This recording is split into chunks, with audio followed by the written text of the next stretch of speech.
Everybody, thank you again for tuning in to Wrestling Travel Presents the Lockdown Session. As always, I'm your host, Justin Clapper. Once again, we are brought to you by our friends over in New York City, True Heel Heat Wrestling. They've got a podcast. They've got stuff in print. They got everything wrestling that you want to know about. So please check out True Heel Heat Wrestling when you can. Today, I'm happy to be joined by Mr. Steve Saxon joining us. Well, actually, for everybody that's watching, they're like, hey, he's right here in the United Kingdom. But for me in Wisconsin, Steve, you're joining us all the way over from Wales. So welcome to the show. Cheers, man. It's an absolute pleasure to be here. Awesome. And I know, you know what, you're my first lockdown session in like a week. So I got to get back on my horse here and start going on. Now, Steve, you are in the wrestling business. You run a promotion or are starting a promotion called PWI, right? That's right. That's right. Yeah, I decided in my infinite wisdom that the best time to start a brand new promotion was during a global pandemic. So here we are. Yeah, PWI UK. But it's not my first time at promoting. I'm not new to the promoting scene. I've just decided to start up a new one. Right. So we'll get into that. So how long have you been in the business? 23, 24 years. About 23 years. I was 16 years old. 1998. I got into the business. Awesome. And who broke you in? A guy over here called. I mean, he passed away in 2009. But a Welsh icon, a Welsh legend, Orig Williams, Al Bandito. He was massive influences on the likes of Fit Finlay, William Regal, and numerous big UK superstars from like the 70s and 80s. But he was known for the bookers over at WWE or WWF back in the day in WCW. When they wanted to get guys up to a certain standard, they'd send them over to the UK and Europe to do a bit of training. And Orig Williams was always the person that those companies would send the time. So guys like Chris Jericho, Eddie Guerrero, Lance Storm, and so many others that just came over here to learn the European style. Orig Williams was always the first port of call for those guys. He's an absolute legend in the business. Was he? Did you have to travel, or was he in your hometown? Was he very close? Yeah, pretty much. He was. I mean, I live in North Wales, in the UK, and Orig Williams used to run shows all over the UK, all over Europe, India. But his home was North Wales, just a few miles away from where I live. So it was very, very convenient for me. Very convenient. So, at 16, at that time, was that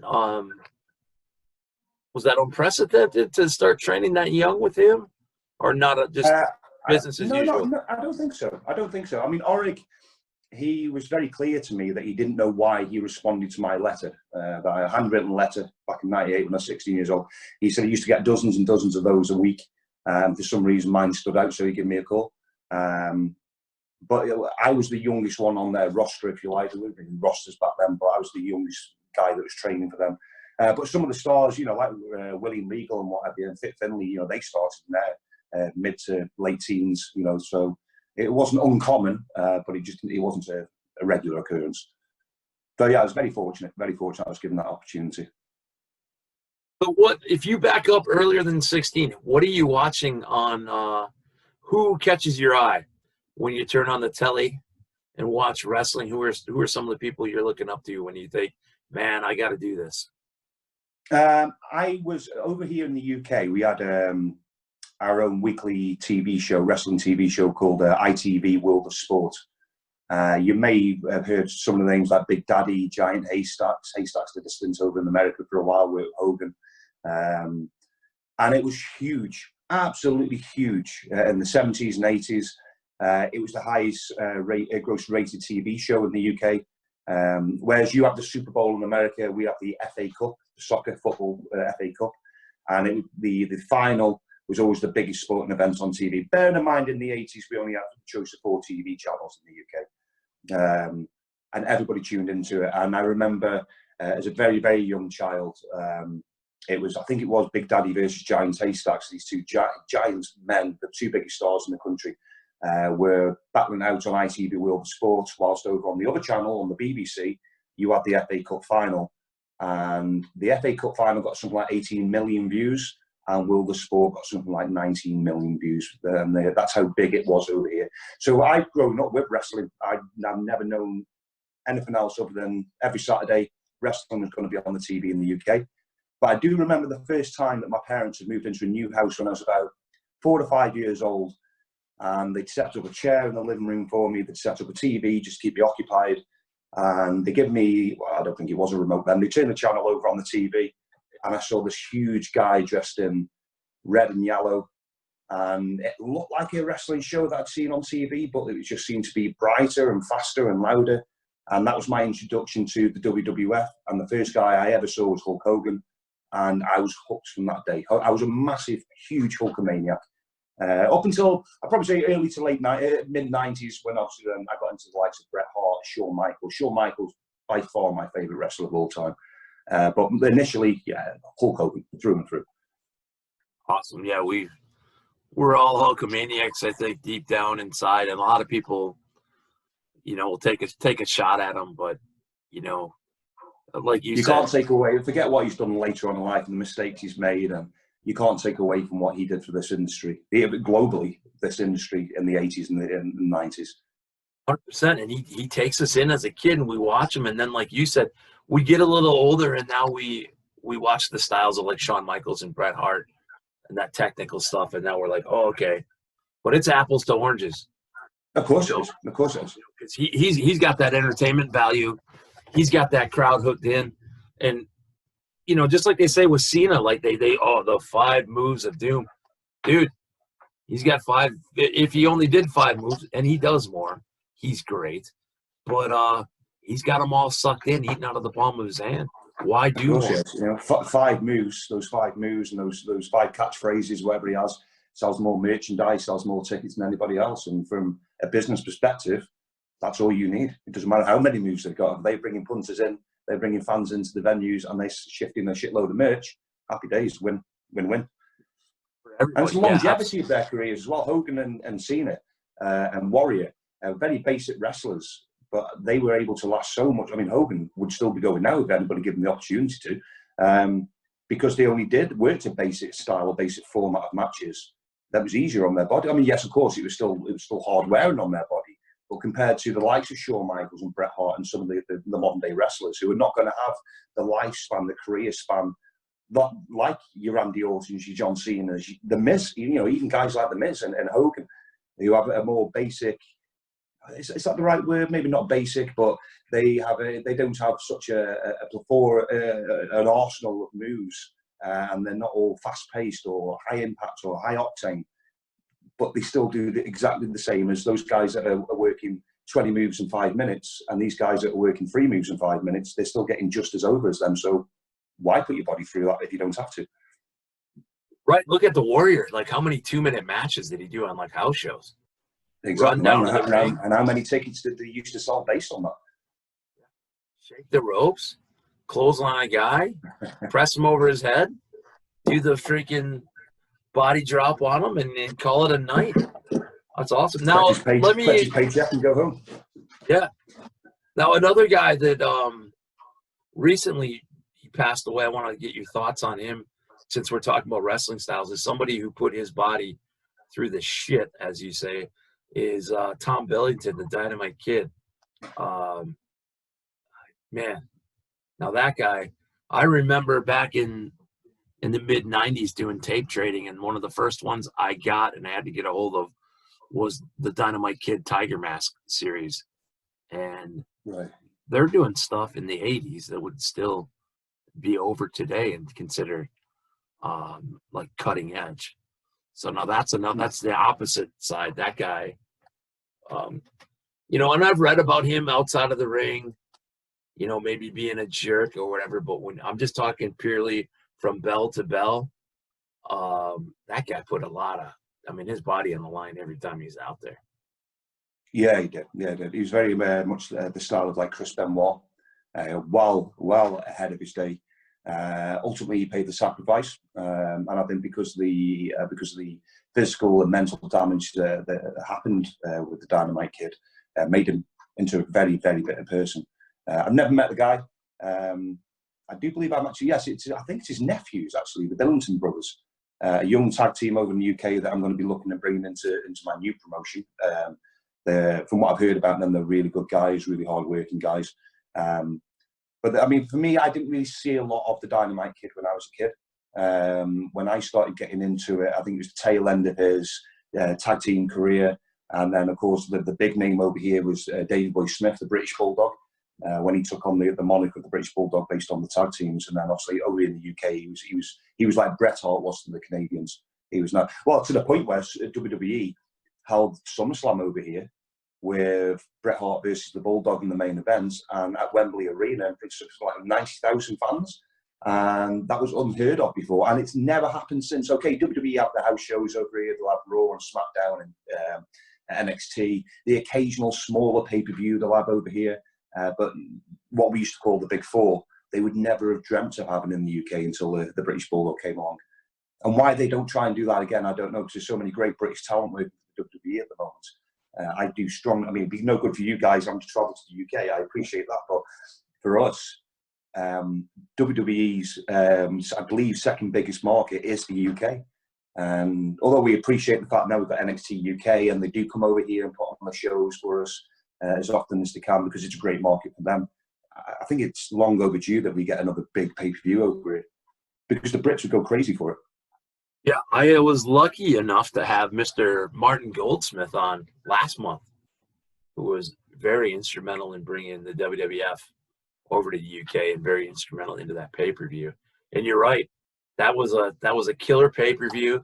You had the title change on the main stage, and just like the NFL over here is trying to get their foothold over there, and they run in Wembley a lot. I mean, I am surprised that they don't run a big. That's right. I mean, obviously over here, that's a new sport to us Brits. I don't see a lot of it. Sometimes I also run a bar, a pub and a restaurant, and sometimes it'll be on, and I catch little bits in the back. And it's a very fast-paced game. Seems to be a little bit of a drama in there as well. We have a very similar sport over here called rugby. And I know there's a little bit of a thing between the American and the American football scene and the Brits and the rugby scene, whereas you guys are all padded up. There seems to be a lot of drama on your pitch. Our lads have no pads. At best, they'll wear a gum shield, and there's blood everywhere. And it's a full impact game. But yeah, I agree with what you're saying. If you can try out bringing the one sport over here, there's already a market over here for the wrestling scene, the WWE especially. So less risk factor as far as I'm concerned. I'm always surprised. We'll see it happen again. I think so too. I'm just always surprised that the NFL does well over there because I've worked internationally, since 1996, and always the knock on our football is we have a stop and start game where rugby is just like you said, no pads, and you're just balls to the wall. I got to play rugby as a club sport after my football career ended in college, and I'm not saying that I was any good or that we were any good, that we knew what we were doing, but a kid was a fan of it, started a club, and we're like, yeah, we'll play. And people used to ask me the rules, and I would say, I can't really explain it, but I kind of know what I'm doing when I'm out on the pitch. But to come out and explain it, it was so I'm always surprised because everybody's knock has been, well, you run a play and then you stop. And then I watch that, they're holding some games over there. They're getting some fans. So I'm impressed with it. Well, it's a wrestling show. So let me get back. And I told you, I ramble on a little bit, but this is why I love to do what I do, because I love to have the conversation. I don't like to be, hey, Steve, in 1995, this and that. I love to just kind of ramble. So you're 16. You're training. How long are you training before you have your first match, roughly? It's not roughly. It's very precisely. About 4 hours. What? Yeah. Orig Williams was an old school guy who the best way to teach you is to throw you in at the deep end. When I say wrestle my first match, wasn't really. It was a battle royal main event at the end of the show. They were short. He asked me what training gear I had. He looked at me. Yeah, that'll do. You're in the battle royal. And I was in there maybe 20, 30 seconds. I mean, for me, it was the greatest thing in the world. But yeah, I sucked, man. I was terrible. Obviously, I was terrible. But then every week I turn up, I do my training before the show, because you'd always train before a live show went out on the local venues. And then he would find me something to do. It was obviously always the ring job, always doing the ring for many, many years. Whether it be walking somebody to the ring with a towel, being a corner guy, or being thrown in as a tag team. But then I think I started really getting into the actual matches maybe about a year, 9 months to 12 months later. But over here then, that was a transitional period over here. So a lot of the old school workers were very bitter because ITV World of Sport was taken off the air. Because the ITV as a network wanted to take more of a family approach, which a lot of people are very bitter about. But now, 30 years on, they were right to do that, because that's what ITV is famous for over here, is the fact that they have these big family shows and they get all the ratings in. So they were right to make that decision.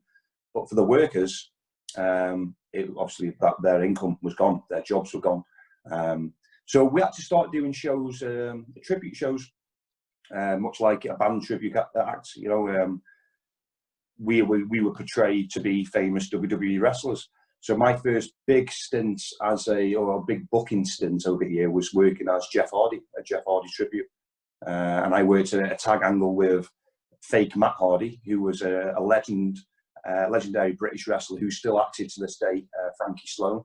That a lot of the WWE, WCW, ECW, TNA, AEW wrestlers, a lot of them will know of Frankie Sloan. He's notorious in the UK.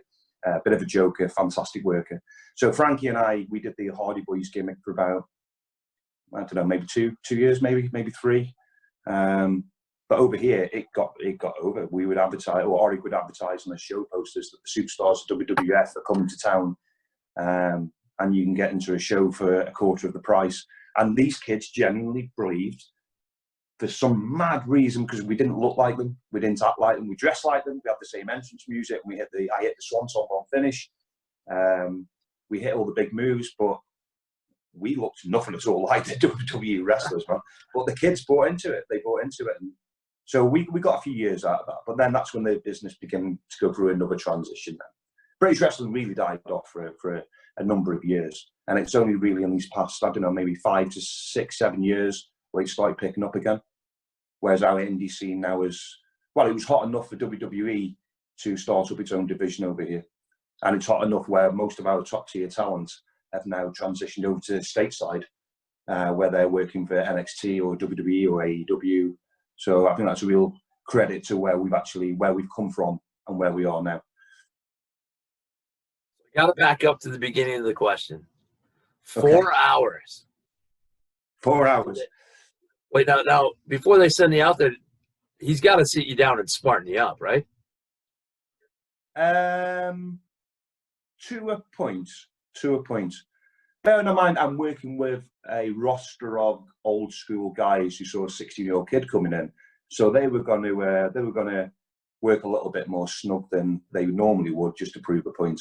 And I think that because I took it and I came back the following week, I was kind of accepted that, yeah, okay, let's begin smarten him up a little bit more. This kid's obviously not going anywhere, so yeah, 4 hours, man. Yeah, I do appreciate it. I remember, like you said, with taking the world of sport off, but I do remember that the UK was a bit of a black hole for a while. But man, you guys have bounced back, seeing some great talent.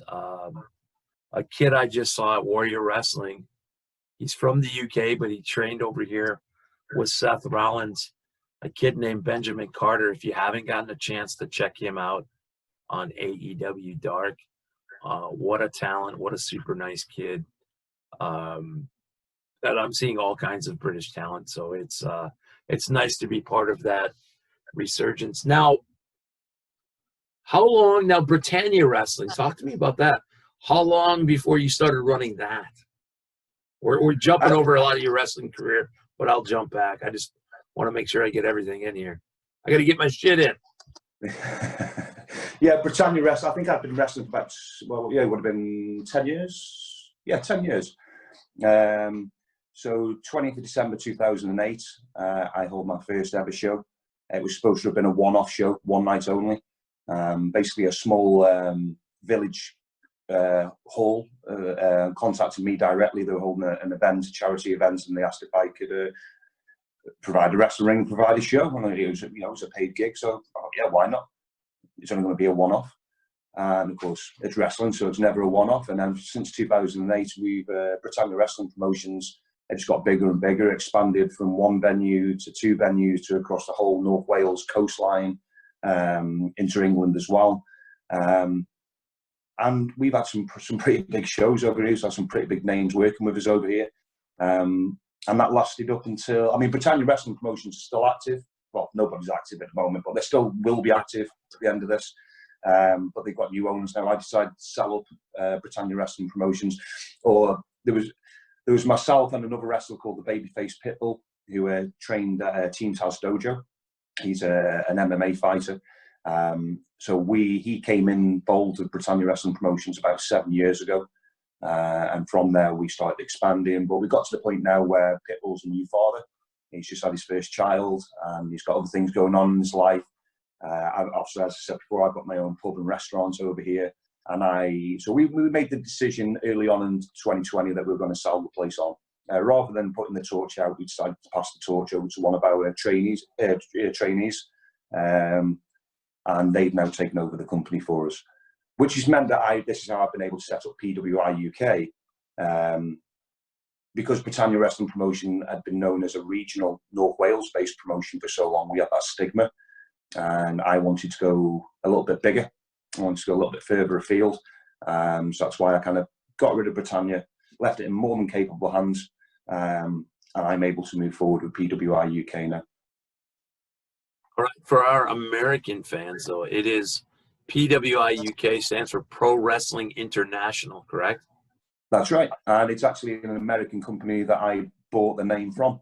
So PWI, Pro Wrestling International, PWI, was set up by a couple of guys, Danny and Steve, over in America. And we used to kind of use the PWI branding as part of Britannia Wrestling Promotions, just for a little bit of an international flair. So when I approached them about me selling Britannia and introduced them to the new owners, they asked me if I'd be interested to still be involved in PWI. And I thought it was a great opportunity, because my intention was to go a little bit bigger and to go on a national basis rather than a regional basis. So having a brand like PWI and putting the UK at the end would be the perfect time, perfect opportunity to do it. So it's worked out really, really well. Yeah. So Pro Wrestling International United Kingdom, that's the new Saxon brand of wrestling over here. I got to tell you, when our owner, Lee McAteer, was talking to me a few weeks ago and asked me if I knew your name, because you had just bought PWI, and I go, dude, there's no way PWI got bought off by Pro Wrestling Illustrated. You know, I was like, really? I would have heard about it. Of course, yeah. But I do like that Pro Wrestling International. You got the PWI initials there, but you're able to, you know, I got a lot of guys over here in the US that'll contact me and go, hey, I've got a visa. Do you know anybody over in the UK? I had a couple guys from Minnesota that went over in February. They were going to be there the whole month. They paid their own way there. They're staying, is it Wolverhampton, somewhere in the middle? Wolverhampton, yeah. Staying with some of the boys there and just trying to work on some shows. And it's always nice. You got that international flavor, and it's always nice to get to know another promoter. Well, absolutely. I mean, two things about that. One, interesting you say that, you know, the Americans came over here and started paying their wages to get the experience, you know, the British style, which is a lot different to the American style. Well, that's how I believe Pete Dunne, many years ago now, Pete, caused a bit of controversy over here in the UK on social media when he made it clear that he was going to pay to go over to America, to go over to Japan, and he was going to pay out of his own pocket.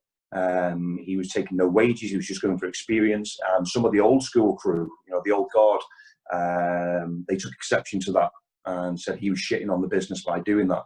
And then, you know, fast forward, he's probably one of the biggest names to come out of British wrestling. Well, without a doubt, he is the biggest name to come out of British wrestling in decades. What he went on and did for NXT UK and NXT, and even on some WWE programming as well. Pete's got to where Pete is because he believed in himself and knew that, okay, he might have to take a hit in the pocket, but if that meant he got to go from here to here, he was going to do that, and he's proved that. And since then, we've seen so many more Brits do the same thing and succeed. And it's good to know that now the Americans are doing the same thing, that they're coming over here to learn our style, appreciating that you're not always going to get the top dollar, you're not always going to get paid in, but it's sometimes experience is worth so much more than a handful of cash, sometimes.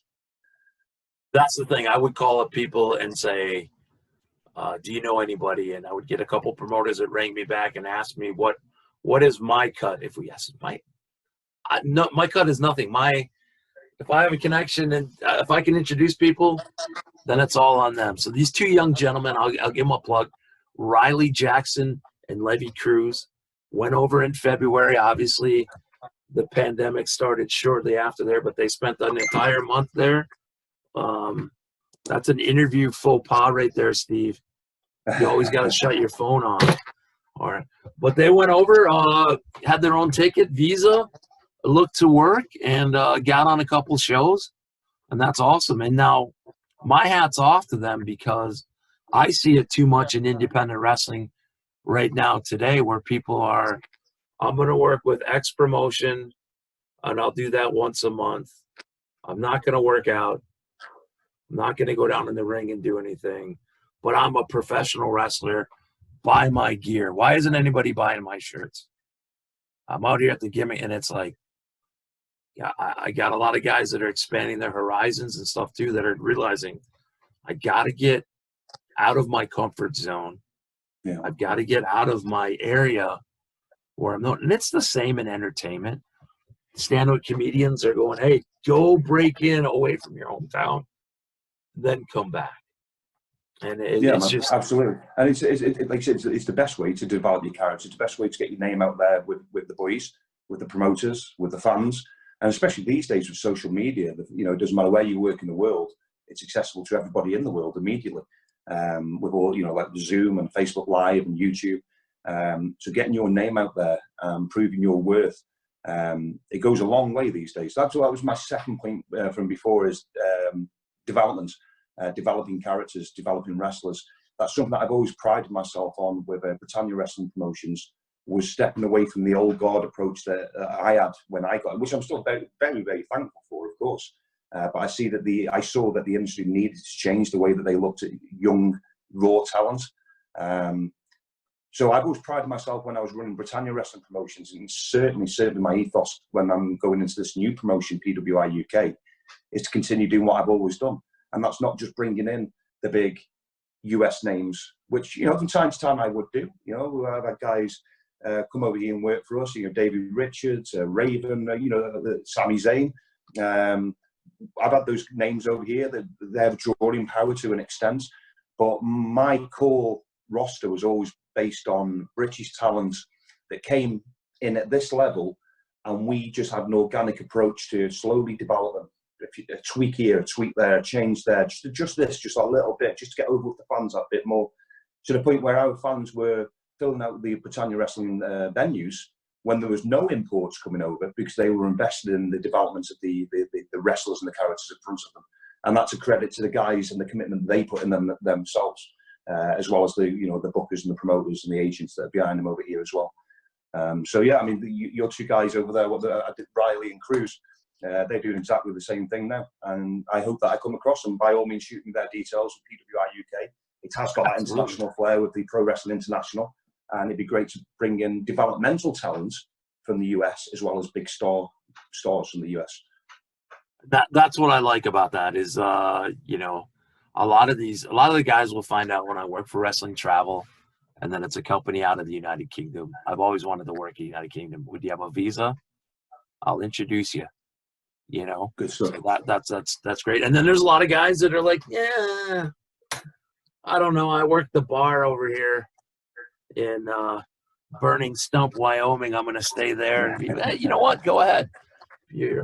Now you talked about bringing talent in, and I'm sorry, I got to be respectful of your time because I could end up talking to you forever. That's right. When you bring in like a Raven or a Davey Richards, do you guys do kind of what we do over here? If you bring in somebody, maybe have them run a seminar prior to the show for the talent, or is that purely a U.S. thing? No, we do that. Not all of them are willing to do it, but we will run a seminar in the venue before the doors open to the public. I keep saying we. I'm still got it in my head about Britannia, but Britannia Wrestling Promotions has its own training school as well, North Wales Wrestling Dojo, that runs 2 or 3 times a week. So we get all our trainees there, and it's all, for the imports that we're bringing in, it's a good way for them to earn a little bit of extra money. It was a great experience for the trainees coming in, and it wasn't always the trainees, particularly the Raven. When Raven came over here, the amount of main roster members, quite well-known British wrestlers that were first in line just because of who it was, just to pick his brain. Because obviously the Raven seminar was more verbal than it was physical. That must have been about 4 or 5 years ago. But what a guy! And everybody walks away from that seminar saying that they learned just as much from sitting there and listening to the guy talk as they would have done getting in the ring with him. So yeah, we always try and do that. For us as a business, to try and get as much money as we can, and for the guy coming over, the import coming over, so they can earn that little bit extra for themselves as well. Yeah, I did one because we talked off camera how I'm old and not in shape now, but last fall, Road Warrior Animal Joe Laurinaitis had one close by, and I just said, hey, I'll pay my money. And I got a busted up knee. I'm like, can I just sit under the learning tree with a notebook? Yep, absolutely. It was cool. And it was just, no matter how long you've been in the business, obviously people have attained a lot better recognition and fame than I ever would have. But it's just, there's always something to learn. And there's always something that's just something that, like, I'm going to assume something right here, and I don't think I'm too far off base. Pro wrestling is in our blood, you and I, and just to be able to hear a story and be able to, something you didn't know, just some little bit of piece of something you didn't know is awesome. We used to do, my old boss, Orig Williams, he used to do twice a year. We would sail over to Ireland, and we would do tours of Ireland, the different venues, sometimes 2 venues a day, every day for anywhere at least 2 weeks, usually 3 weeks. And it wasn't so much the wrestling side that I used to look forward to and enjoy. It was the road stories. It was literally the 4 or 5 hours on the road, traveling between town to town, venue to venue, and listening. I remember being in a car once with Frankie Sloan, who I mentioned before, who's just an amazing character within himself. He worked in the World Sport Days. There was Gangrel. It was when Gangrel first hurt his neck. So he came again. He was sent over, go and work the UK scene, go and work the European scene. So he came in and he did a few months for Orig Williams. And there's a guy who was actually my original trainer, a legend of a guy, Boston Blackie, a hard, old school man. And just sitting as 16, 17, 18-year-old kid in the back of the car, just listening to the stories that these guys would reel off, and some of the names, and it was most of it I could never ever repeat on camera or anywhere. Right. Very much kayfabe, but they were the best experiences and the best way to learn. Best way to learn things. Like you said, just a little attention to detail, man. It was the best way to learn. Yeah, absolutely. I part of the show, I actually have somebody booked later on for some road stories. I always looking for some road stories that are actually able to be filmable and stuff. And one of the guys that had on lockdown, Vince Valor, you reached out to him and he's like, dude, remember when you said road stories? He's like, I got some we can do. I'm like, let's do it. Cause dude, I'm loving it. If you get a chance, there's a road story on our YouTube from a guy named The Bachelor Benjamin Boone, and it involves Scotty Steiner and Roddy Piper. So it's a good one. It's like, you got 5 minutes out of your day. He does a good job. I'll certainly check that one out. I certainly will. Now, our guru here, Lee McAteer, tells me Now you gotta consider my source here. So if I'm wrong, I blame him. But did you recently or at one point get in the ring with Natalia? At one point, it certainly wasn't recently. It was many, many years ago. So again, working for Orig Williams, he was running the show in Rhyl. There's a small town, holiday town in North Wales called Rhyl. And she came over, and we weren't told that she was going to be there. She was just backstage. And at the time, I'm not sure I actually knew who she was, to be honest with you. But I remember somebody saying, "Oh, it's Natty Neidhart." And of course, we were going through this transition of working the tribute shows. So I just assumed that it was another tribute gimmick, you know. And then said, no, she's actually Jim the Anvil Neidhart's daughter. And I was like, fuck me, really? Thinking I was being ribbed. Then we get to the bottom of it, and she wasn't. And I was involved, and I got into the ring with her, not to wrestle her, but there was another female, legendary female wrestler called Klondike Kate. And she was doing something, and because Natty was only passing through, it was a one-night thing, and then Rhyl used to hold shows every Tuesday night for 6-7 weeks during the summer lockdown, if you like, when the schools are out.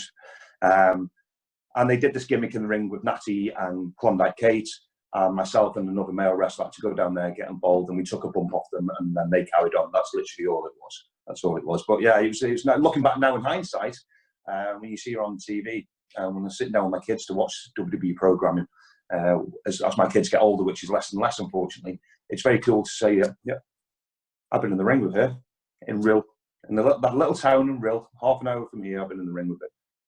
It was very cool. Very cool. And that's what I kind of what I'm learning, but talking to you, it's kind of what I like about you. Some people will say, "Oh, I work in this sport to make these people become my equals," but I'm not a mark. Bullshit. We're all marks, or we wouldn't be in what we're doing. Of course. I went again last fall, drove an hour because Baron von Raschke was making an appearance. He's not in the ring or anything, but I had Baron von Raschke autograph when I was a kid and lost it. So you're damn sure I went over there and made sure I got my picture taken with the old Baron. And I tell you what, 79 years old, and the guy looked like he could go right now. So stuff like that is awesome. There's so many more opportunities these days as well, isn't there? So, I mean, over here now with the WrestleCons, there's a town from here which is one of the bigger towns, which is still tiny, but it's one of the bigger towns in Wales, called Wrexham. And they have a Comic-Con there. It's 20 minutes from my house. And you get the likes of Ric Flair, Sting, you get all the icons that are literally now 20 minutes away from your home. It's so easy these days, you know. Yeah, but you're absolutely right, everyone's a mark. And I remember, again, when I got into the business, because it was the old guard, one of the first questions a lot of them used to ask you, do you watch that WWF? And you kind of like, well, yeah. And that's it, you were branded a mark. Or over here, marks are a relatively new term for us Brits. Over here, the punters. It's like, oh, this kid's just a punter. So you very quickly learn that when you get asked that question, no, I don't watch that. I don't watch that. These days, everybody. You go backstage now in any British changing room, and they've got all the WWE merch on, or the AEW merch, and you know, why not? Why not? You know, that's anybody that says that they get into this business and do not strive to get into WWE or New Japan or TNA or AEW, it's a liar. Why would you not want to? Why would you, in any industry, if you're going to, it doesn't matter if you're working in the bar, you want to become a bar manager. It doesn't matter if you're working in the supermarket stocking shelves, you want to become the supermarket manager. If you get into the wrestling business, you want to be, or should, your aim should be to get as high as you possibly can. And not everybody will make it, of course, but you should always strive to get to that top level. 100%. I believe when I first started training, I was asked if I watched the product, and I felt bad, but I was like, I'm not going to lie. Yeah, I've been watching it since I was knee-high to a grasshopper. And although at that time it might have been like, you know, felt like being a mark or whatever, or a punter, as you say, now look at it. Now look at the people who they've got a pretty face, or they're jacked up, but they're a bodybuilder, never watched our sport, and now they're jumping in and they're throwing all kinds of money at them. And it's like, and they don't know who Hulk Hogan is, or they know Hulk Hogan, because who doesn't? But they don't know Bret Hart. They don't know Shawn Michaels. They don't know Roddy Piper, and it's like, man, that sucks. Yeah. So many guys that, you know, eat, sleep, live, and breathe the business. That, but it is what it is. Talk to me about this, because I want to be respectful of time. During the lockdown sessions, so PWI UK, talk to me. Where are you going with this? What are the plans for the fans watching? You know, obviously, we live in a very crazy world right now where we don't know. I don't know if there's going to be a vaccine tomorrow or if it's going to be zombies. What are the plans for Peter that you can tell the fans? I mean, there's still quite a few plans yet to be announced, so I've got to be careful what I'm saying. But the intention is to get live shows running as soon as possible. Now, in England, again, I'm currently in Wales, but the English border is 5 miles away from me, and it's an open border. You can pass through as you please. It's a soft border. Over in England, we can currently, certain venues are allowed to operate now. Last week, a British wrestling company called Future Shock Wrestling, they held their first socially distant show where they could only have about, I believe, 60 to 70 fans in attendance, but at least it's starting the ball going. But unfortunately, as you say, you know, they had a show last Sunday. They've got another one booked in. By this coming Sunday, the whole rules may have changed by the UK government, so who knows. But when we are permitted to do so, when we're allowed to do so, we'll be running live shows again. For me, the difference will be it won't just be regional in North Wales. It'll be in Wales. It'll be in England. It'll be nice to do the Irish tours that my old mentor, Orig Williams, used to do again. That'd be nice to spread the wings further afield. But also there's another plan for it, to run kind of an NWA style approach, where I've already got several British wrestling companies signed up, where our PWI belts, the catchweight belt, the tag team belts, will be defended at all of these promotions. So it's an opportunity for the promotions, the smaller promotions, to be able to get their name out a little bit more. It's an opportunity for talent that wouldn't normally go and work down south. But as champions, they're going to be working in England, in Ireland, and Scotland and Wales, whereas usually they just be stuck to regional. So there's more opportunity there for the talent, for the promotions. But then also I'm looking at a training school. I have had a training school in the past, but I'm looking one now in a bigger location, in a bigger town that's more central to places like Wolverhampton, to Liverpool, to Manchester, the bigger cities. So that's basically my plan, is to take what I've been working on for 12 years and just expanding that out a little bit more, and offer an opportunity there for more talent and more promotions to get involved, and continuing that ethos that I've always had about prioritizing character development, talent development, and not just focusing on the big names. That's the plan. That's a great plan. Yeah, I'm loving to hear that. I'm loving to hear that you know, just like we talked about people staying within their borders, you're talking about without borders and getting out there. Now, is it and granted, I don't know much about this, so I'm treading on ice here. And if you can't answer because you're going to make announcements later, just tell me and we can edit it out. But are you guys doing like once you have a show scheduled, it is a full reboot and you're going to start crowning champions, or do you have champions already, or how's it going to work? So at the moment, as I said before, we use the PWI brand to kind of reinforce the Britannia brand. Now, Britannia have their own championship belts, but obviously as part of Britannia Wrestling Promotions, we had the PWI Catchweight Champion and we had the PWI Tag Team Champions. At the moment, the Catchweight Champion is a very, very good, old-school, hard-hitting technical wrestler called Fantastic Matt Fox. And the Tag Team Champions are the Dogs of War, who are two MMA fighters who are still trained in professional wrestling, obviously. The Babyface Pitbull, my old business partner, coincidentally. Okay. And his partner, who is a UFC alumni, David Faulkner. They are, well, all three guys are all hard-hitting, big burly blokes. I have no immediate plans to strip them of those titles. I don't see a reason to strip them of those titles. But who knows? Who knows? There may be a few changes coming, but I can't say a lot about that, I'm afraid. Okay, now here I'm gonna talk about being on thin ice. I'm gonna go out on some other ice. Now you're talking about opening up a training school. I want to talk about women's wrestling. I've had a lot of women on the show, and as much I'm so happy that we have evolved beyond the WWE's bra and panty matches, where we're watching these women like Thunder Rosa. I can name a ton of them that are just Jordan Grace. These women that are kicking ass and taking names, and I'm loving, and dare I say it, outdrawing the men with some of their athleticism and stuff. Do you have any plans at your school now? The speaking out movement has died down, and it picks up, and it dies down, and it picks up. But do you how do you approach that when you're thinking about starting a wrestling school? Now you started at 16, and certainly the world has changed a heck of a lot.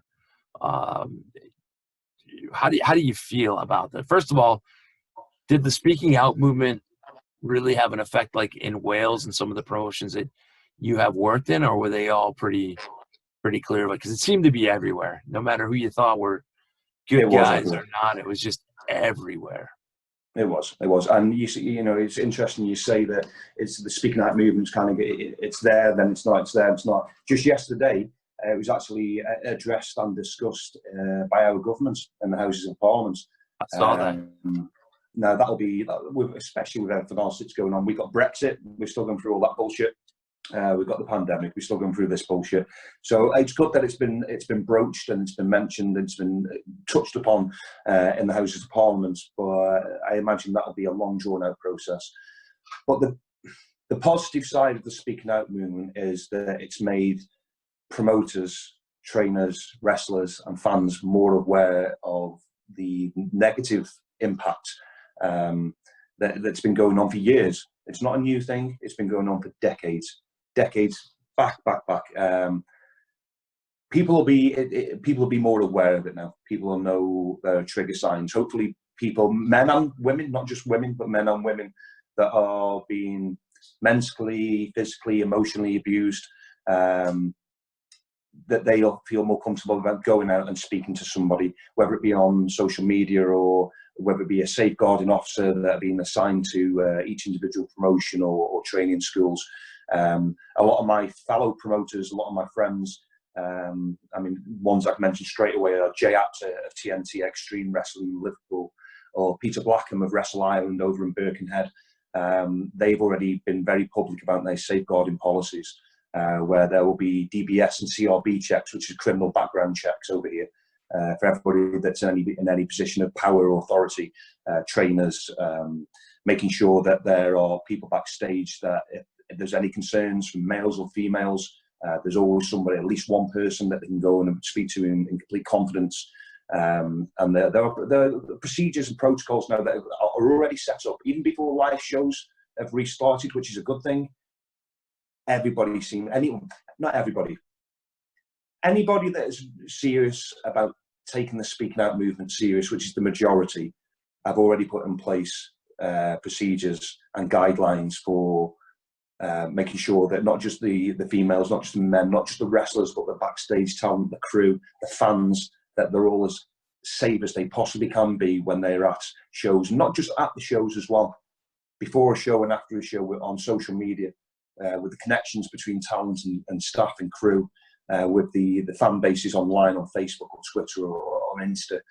It's equally as important, because as you would have seen all over Twitter, a lot of these speaking out stories had screenshots of conversations, because most of them kind of took place online via private messages, because people thought it was safer to do that rather than in the public domain, when it's proven now that's absolutely not the case. And it's a domino effect, isn't it? Now that as soon as one person did it, somebody else spoke up, and then somebody else, and somebody else, and somebody else, and somebody else. So anybody who's even considering doing some of the crazy shit that some of the people were accused of, and were proven that they actually did it, not just accused, if anybody's even considering doing that now, they'll be thinking, well, that's not a good idea, because within a matter of minutes, this shit can be all over social media. My career is finished with. But I also will say with the Speak Now movement, as good and as positive as it was and is, and the right steps have now been taken to make sure that that doesn't happen again.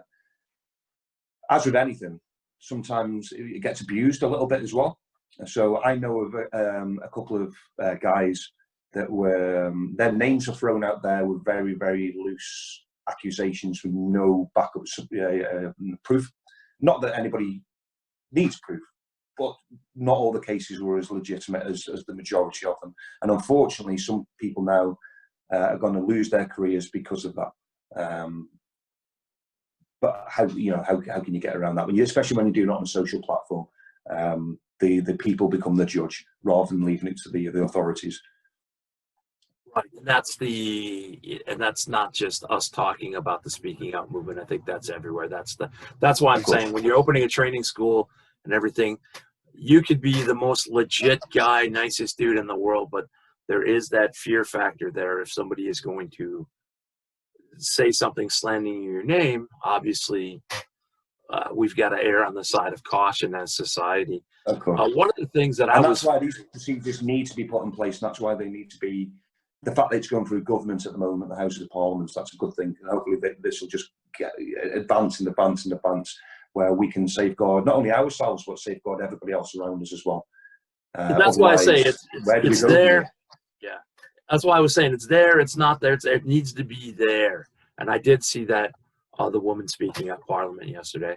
One of the things I was very strong about is back when I trained, it cost you $5,000 to get in. There was I'm sure there was the internet.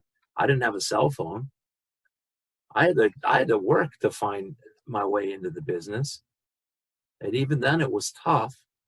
Now, and I got broke in the right way, and they weeded out the assholes as best they can back then. But now every Tom, Dick, and Harry seems to be like, I'm a wrestler. I was trained by Joe Blow. I can train you for $400 or $500. And here, where I'm at, I could buy a ring and I could be a promoter and a booker tomorrow. Yeah. And now I could put the belt on myself. I could act like a jerk off, and I could start training people for $500. And little by little, they're going to go, oh, in order to be on the top like this guy, I got to be a jerk. I got to do this. That's why I always say it used to be, you will remember this, you're old. School. Old. Yeah, I'm old. It used to be, we used to say, protect the business. We protect the business because we're doing a product. I don't want to reveal all my magician secrets to the fans. I want to protect the business. Now, I'm calling upon everybody in my small little soapbox here. We all need to, and fans, we need to protect the business from these assholes, from these untrained. Now, I know a lot of people that started in the backyard because they were kids and they eventually went on and got trained. I'm talking about these untrained, see it on TV. I'm going to go out there and that's where I feel a lot of this, I'm not saying it started, but where a lot of it still lives in the fact that if I had no business in professional wrestling, I just watched it on TV. I could buy a ring. I could charge people. I could tell them I'm going to train them. I could do everything. And that's why I think, a lot of people are not going to like being regulated, but this is what happens when chaos is all over the place. So that's my little soapbox, Steve. But I feel like we got to protect the business. Right. We got to protect. Back in the old school days, protecting the business was kind of, you're protecting the business kayfabe. You're protecting the kayfabe of the business.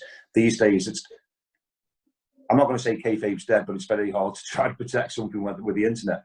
These now, it's about protecting the businesses and actually protecting the physical side of the business, protecting the talent, the fans, the new trainees, the trainers. It's about making sure that if you're going to come into this business, you are coming in for the right reasons.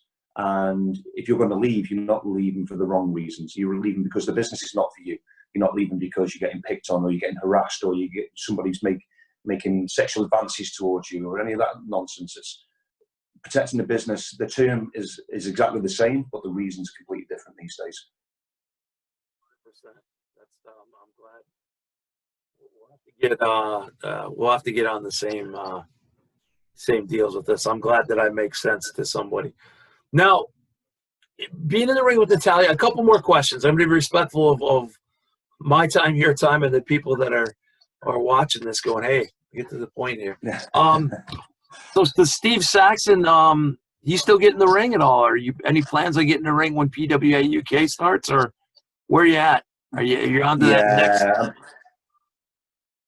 With Britannia Wrestling Promotions, I used to, every couple of years I get in there and I'd work a match, that was a storyline match, purely because the area that I was running, the region I was running in North Wales, it's where I grew up and people knew me, and it was an easy way for me to sell tickets and for me to get my shit in and to scratch that itch that you get. With PWI UK, that's not going to be the case at all. I'm not going to be the on-screen character, the on-screen owner. It's going to focus more on one of the mottos we come up with for the merchandising is athletes and artists, and it's going to be purely based on that. It's not going to be, yes, there will be storylines. Yes, of course there will be, because that's what some wrestling fans want. But it's going to focus more on the actual wrestling side of the business here, like I say about the NWA style, where you can send this athlete, this artist around to different promotions. So that is me out. I'm gone. I'm nearly 40 years old. My last full-on match was nearly 4 years ago, and my knees are still feeling it right now. My wrestling days are well behind me now. So, yeah, I miss it. I would love to be able to do it physically, but I can't. So that's it. I'm done with the wrestling business now in terms of in-ring work. That's how I am. I just turned 46 in August, and I'm just like, man, you'd always love to do it, but sometimes I'm like, I don't even know if I can make it up the steps without falling. Yeah. It's funny how our knees everything just takes that impact for so long. So, final question for you, most important question I ask of anybody, the fans that are watching, how can we follow you and keep track of you, keep track of PWI UK? Do you have any merch? Does PWI UK have any merch? What are all, plug all your socials and everywhere that we can get a chance, because this is awesome. We're going to be able to follow you guys from like your quote unquote reboot or restart. Okay. At the moment, we are still in that position where we are building up the social media. So you can find PWI UK on Facebook. Simply search for PWI UK. On Twitter, again, at PWI UK. The website is going to be the central hub of it all. It'll bring it all together. It'll bring all the different promotions and the different talent from the different promotions together as one. So that's www.pwiuk.com. And of course, you can follow me on Facebook, Steve Saxon, and on Twitter, which I believe is The Real Sax. I believe I don't use Twitter an awful lot, but you'll find me. You'll find me on there. It's very easy to find me. But yeah, the socials are always being updated. A new merchandise line. We've got several new t-shirts, hoodies, caps, and what have you. They're all in the actual design and print process at the moment. So within the next, from where we are now, maybe 2 weeks, all that'll be live online. Obviously, we've got no shows at the moment, so there's not a lot to find on YouTube. We haven't done a show yet, and I'm not just going to show all the old footage from my old promotion. But what I will be doing is working on in the next few weeks is some behind-the-scenes video footage, where you'll get to get more of a feel of where PWI UK is going to be heading. You'll get to be introduced to some of the new roster that have signed up for us, as well as get to know about the other promotions, the other UK indie promotions that have already signed up to be a part of the PWI UK. So yeah, not a lot going on at the moment for obvious reasons, but over the next few weeks we've got a lot planned, and you'll start seeing material cropping up on all the different platforms. Okay, one of the most important things that I think we want to talk about is if I'm a very young, as you and I once were, and I'm chomping at the bit to get into the business, and you talked about starting up a training school. Do I just pay attention to the website, or is there a way do I inquire with you on Twitter if I'm young and go, hey, I want to learn more about breaking into the business, because I think that's important. Yeah, I mean, to be honest with you, you can contact me any way that you can, whether it be through the website, whether it be through Facebook, Twitter, any way that whatever's the quickest method for you to get in touch, get in touch. And the beauty about the UK is we're not that big. We're this tiny little island. So it doesn't matter if you're at down in Land's End or John O'Groats, one end or the other. It's very quick and very easy. And where the new training school is going to be set up, again, I can't give you the exact location, but it's very, very, very central in the UK with great train networks, motorway networks. So we'll be very accessible to everybody. So yeah, if there's any, and I know there are, there's a lot of training schools that have closed down because of the speaking out movements. So I know there's a lot of young trainees out there that are chomping at the bit to get back in, and they may not have found the right training school for them after losing their old training school, and that's where we hope to fill that void. So keep your eye open on all of the above, all the social networks and the website, but by all means contact me directly. I'm an open book, I'm very accessible. Drop me a line if you're at a loose end of a training school, and even if we are not the training school for you, if there's a better one that's closer to you that I have some form of relationship with and connection with, and I know they're safe and I know that they have the experience there, I'll quite happily push in their direction as well. It's not all about come to me, let my promotion train you. I'll send you wherever's best for you. Right, and I'm going to say, just from talking to Steve here, just talking to everybody watching this, is I can tell already the guy's got your best interest at heart. It's going to be a safe school. It's going to be a great place to learn. And when you talk to somebody who's not afraid to go, hey, you know, if something else is better for you, go ahead. I mean, that's good business, and that's what happens when you got a guy in the business for 22, 23, 24 years. We have all been through that. I have been. I'm going to assume you have that cocky, I know it all stage, and this and that. And now it's just, I'm not saying wind down, but as the in-ring career ends and we transition to this other part, you learn that what's important. And what's important to, and going to be important to PWI UK Training School, is making sure that people are trained the correct and safe way. It's not all about dollars and cents anymore. Of course, it has to be at some point because we all need to stay alive, but it's going to be about your best interest as wrestling. So, Steve, that's my show. I have a terrible opening and I have a terrible closing, but my closing is this. Thank you so much for being on the Lockdown Sessions. I took up a lot of your time because I love to BS with people, and we could do a part 2 and a part 3, and hopefully we do eventually down the line, because I love that once you get back on track, love to talk to you maybe after your first couple shows and see how it's going. But I thank you so much for joining us here on Wrestling Travels Lockdown Sessions. Thank you, Mike. It's been my pleasure. It's been great to speak to you, great to see you. And like I said, it'd be my pleasure once again, once the shows start up and running, once the training school's up and running.